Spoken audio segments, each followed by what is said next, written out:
के लेक्चर से पहले मैं आप लोगों को ये बता देती हूँ कि हमने इससे प्रीवियसली क्या पढ़ा था। हमने प्रीवियसली पढ़ा था कि मतलब हिस्ट्री ऑफ क्लासिफिकेशन पढ़ी थी, जिसमें हमने कुछ साइंसदानों के बारे में पढ़ा था और मैंने आपको कहा था कि बुक पर एक बॉक्सा बना हुआ है जिसको आप लोगों ने याद करना है। उस क्लासिफिकेशन में हमने 3 साइंसदानों के नाम पढ़े थे, अरिस्टोटल, अबू उस्मान और इब्ने रुश्द। अरिस्टोटल ग्रीक फिलोसफर था और ये पहला साइंटिस्ट था जिसने जानदारों की ग्रुप बंदी की थी और इनको ग्रुप्स में डिवाइड किया था। अबू उस्मान ने 350 स्पीशीज़ को स्टडी किया था और चूंटियों पर किताब लिखी थी और इसी ने ही अरिस्टोटल की किताब का तर्जमा भी किया था। नो, अरिस्टो ने ज़िंदगी भर एक किताब लिखी थी और इब्ने रुश्द ने उसका तर्जमा किया था।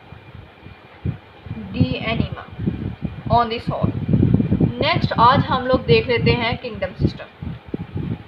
सबसे पहले तो हम देखते हैं टू किंगडम सिस्टम।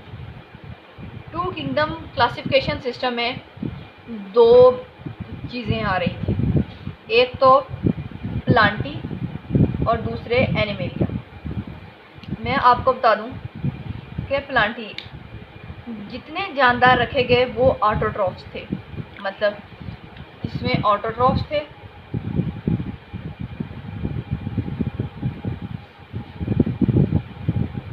और इसमें हेटेरोट्रॉफ्स।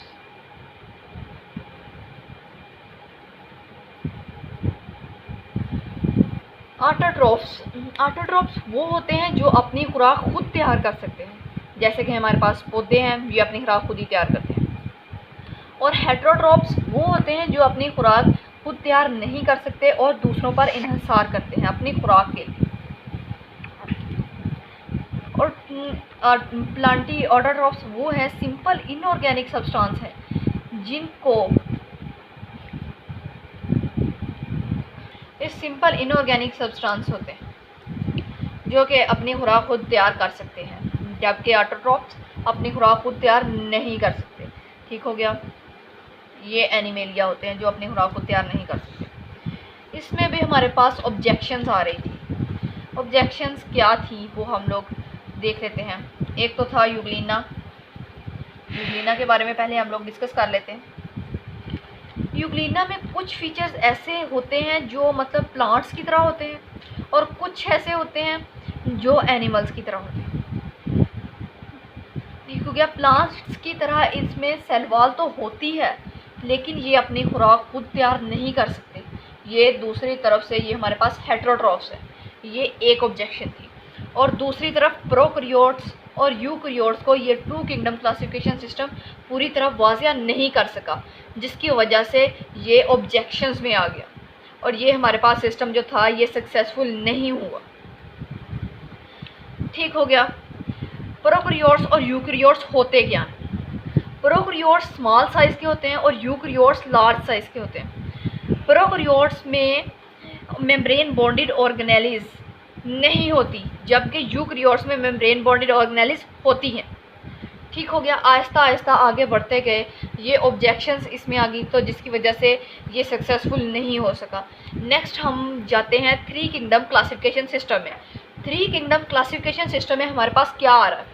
सबसे पहले हमारे पास इसमें एक साइंटिस्ट था अर्नेस्ट हैकल 1866। ये MCQs के तौर पर पेपर में आ सकता है।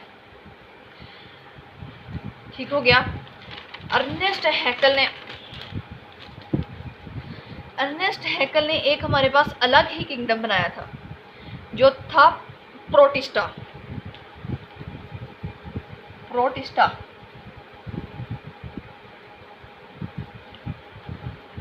अलग ही एक किंगडम बना डाला जिसमें हम यूग्लिना लाइक ऑर्गेनिजम्स को रख सके थे।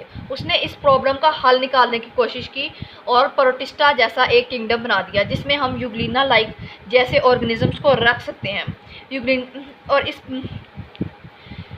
यूग्लिना जैसे ऑर्गेनिजम्स को रख सकते हैं जो मतलब हेटेरोट्रॉफ्स भी हों और उनमें सेल वॉल भी हो।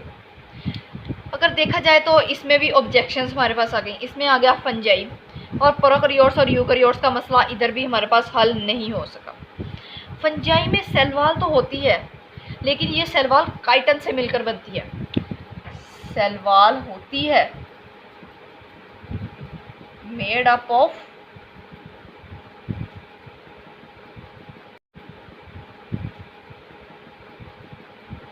जबकि प्लांट्स की जो सेल वॉल होती है वो सेलुलोज से मिलकर बनती है। ठीक हो गया।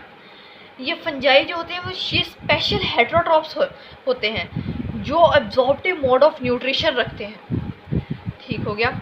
और यूकैरियोट्स के फ़र्क को वाज़े नहीं कर सका, वाज़े करने में ये नाकाम रहा, जिसकी वजह से ये किंगडम 3 किंगडम क्लासिफिकेशन सिस्टम भी सक्सेसफुल नहीं हो सका। नेक्स्ट हमारे पास आता है 5 kingdom classification system. 5 kingdom classification system में सबसे पहले हमारे पास आता है इसको डिस्कस करने से पहले मैं आपको ये बता दूं कि फंजाई की एक और रीज़न थी। फंजाई को प्लांट के साथ रखा, इस किंगडम में फंजाई को प्लांट्स के साथ रखा गया था, जो कि सरासर गलत था। नेक्स्ट हमारे पास आता है 5 kingdom classification system. Each Eton था 1933। ये भी MCQs के तौर पर पेपर में आ सकता है, इम्पोर्टेंट। इसने हमारे पास प्रोकैरियोट और यूकैरियोट के मसले को सॉल्व तो कर दिया और इनको प्रोकैरियोटी और यूकैरियोटी 2 टर्म्स में डिवाइड कर दिया। प्रोकैरियोटी और दूसरी यूकैरियोटी, इन दोनों टर्म्स में इसने इसे डिवाइड कर दिया।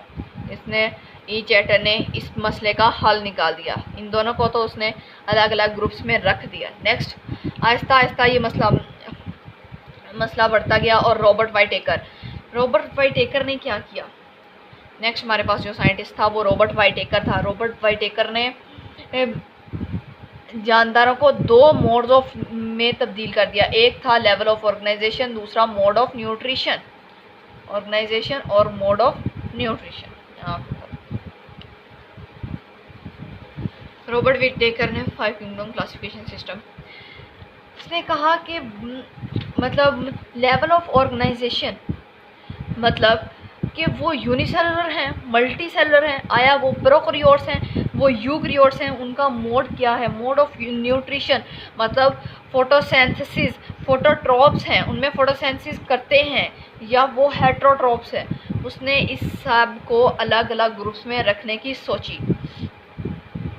नेक्स्ट हमारे पास आती है इसकी मॉडिफिकेशन में मार्गुलस एंड शिवार्ट्स। 1988 में ये 2 साइंटिस्ट आ गए हमारे पास, मार्गुलस एंड शिवार्ट्स। ये भी इम्पोर्टेंट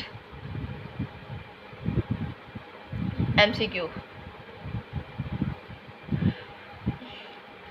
उसने इन सब को एक अलग शक्ल देना चाहिए, जैसे मतलब उसने जेनेटिक्स और DNA को भी इसमें शामिल करना चाहा, ताकि हम इनके DNA और जेनेटिक्स का भी फ़र्क वाज़िया कर सकें, मतलब इनमें जीन्स का भी फ़र्क लाया जा सके, जिसकी वजह से इसने 5 किंगडम क्लासिफिकेशन की मॉडिफिकेशन की।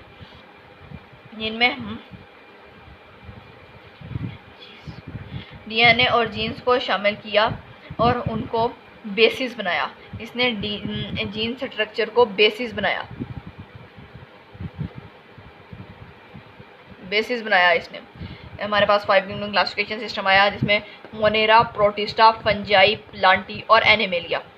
इन सब में देखा जाए तो मोनेरा जो था वो सिर्फ एक ही प्रोकैरियोट था, बाकी सारे यूकैरियोट्स थे। ठीक हो गया।